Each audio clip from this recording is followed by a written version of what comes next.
మీరు ఖచ్చితంగా అందరూ జైలుకు పోయే పరిస్థితి వచ్చింది. పెద్దిరెడ్డి గారితో సహా ఫైలు కాలుస్తారు, ఎన్నో చెత్త కుండీల్లో దొరుకుతాయి, నీళ్ళల్లో కాలువలలో దొరుకుతాయి. మేమేమి చేయలేదని ప్యూర్ గోల్డ్ మాదిరి చెప్తారు. దొరికినారు కదా, రైడింగ్స్ జరుగుతున్నాయి కదా, సిబిసిడికి కొన్ని, ఏసీబీకి కొన్ని. 40 లక్షల కంటే ఫ్రాడ్ ఎక్కువైతే ఈడీ కూడా ఎంటర్ అవుతుంది.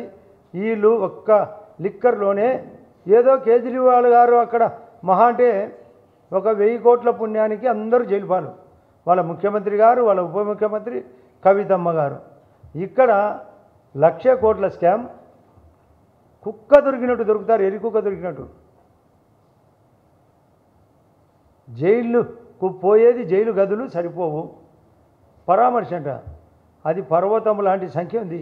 ఏంది పరామర్శ? నిన్న పేర్నినారు గారు పోయినారంట, అలా పోయి ఇలా పోయి